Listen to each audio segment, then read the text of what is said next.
Hello everyone. आज हम medium access technique में CSMA टॉपिक डिस्कस करेंगे। CSMA Carrier Sense Multiple Access.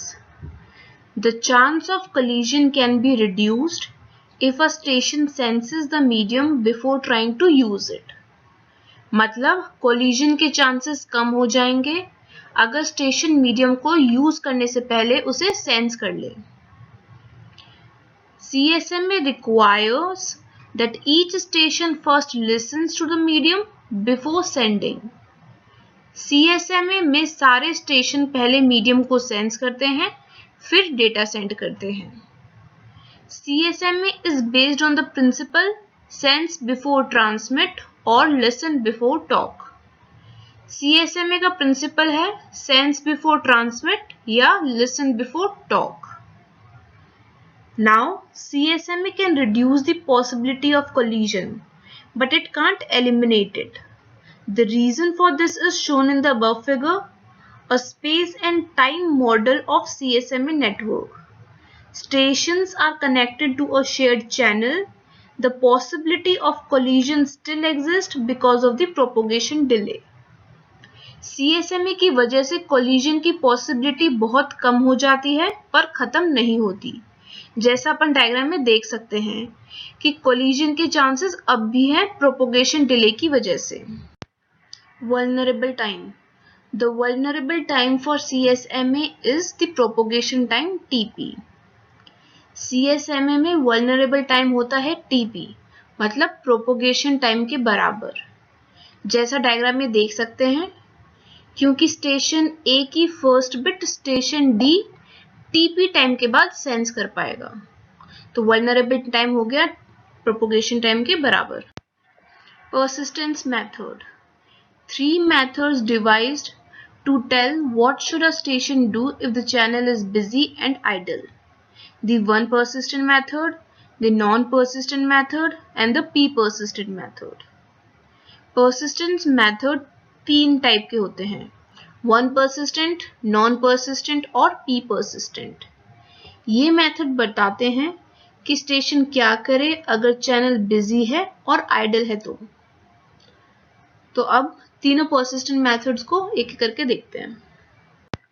One persistent method. In this method, after the station finds the line idle, it sends its frame immediately with probability 1.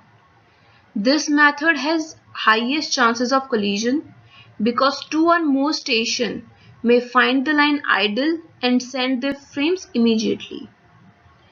इस method में अगर line idol है तो station immediately frames को भेज देता है। इसमें सबसे ज़्यादा चांसेस है कोलिजन के, क्योंकि 2 या ज़्यादा स्टेशन लाइन को आइडल पाकर फ्रेम्स भेज सकते हैं और कोलिजन हो सकता है। Second is non-persistent method. In this, a station that has a frame to send senses the line. If the line is idle, it sends immediately.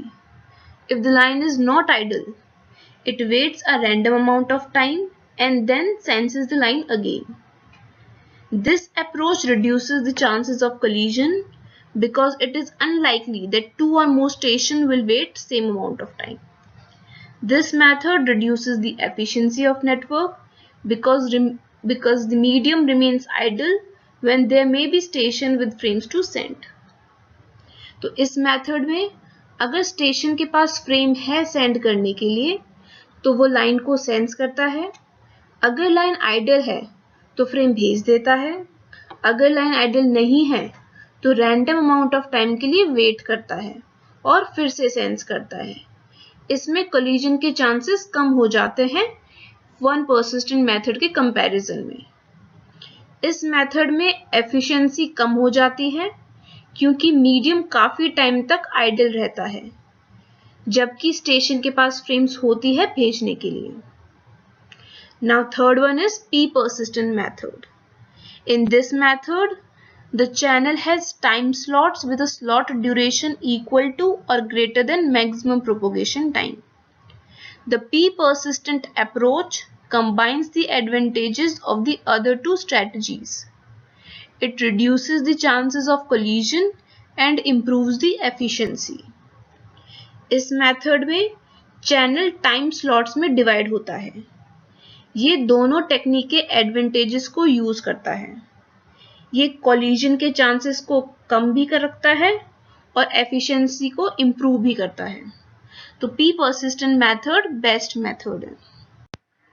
Now P persistent के step. In this method, after the station finds the line idle, it follows these steps. With probability P, the station sends its frame. With probability Q, that is 1 minus P, the station waits for the beginning of the next time slot and checks the line again. If the line is idle, it goes to step 1 again. If the line is busy, it acts as though a collision has occurred and uses the back-off procedure. तो इस method में, that is P persistent method में, अगर line idol है तो station send करता है frame with probability P.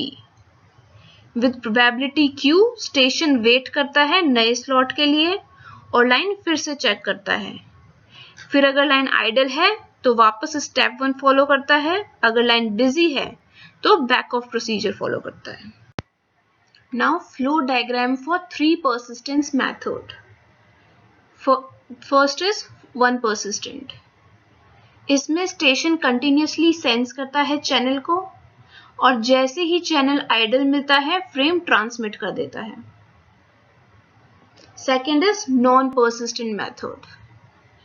इसमें स्टेशन सेंस करता है चैनल को, बिजी होता है तो रैंडम अमाउंट ऑफ टाइम के लिए वेट करता है और फिर से सेंस करता है और जैसे ही आइडल मिलता है फ्रेम ट्रांसमिट कर देता है।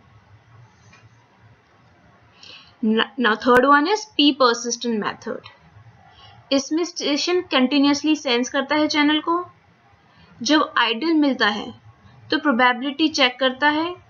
अगर probability is less than equals to P है तो ट्रांसमिट कर देता है। अगर प्रोबेबिलिटी ग्रेटर है तो एक स्लॉट के लिए वेट करेगा और फिर से सेंस करेगा चैनल को। अगर चैनल बिजी है तो अपन बैक ऑफ प्रोसीजर फॉलो करेंगे और अगर आइडल है तो चैनल वापस प्रोबेबिलिटी चेक करेगा। So thank you.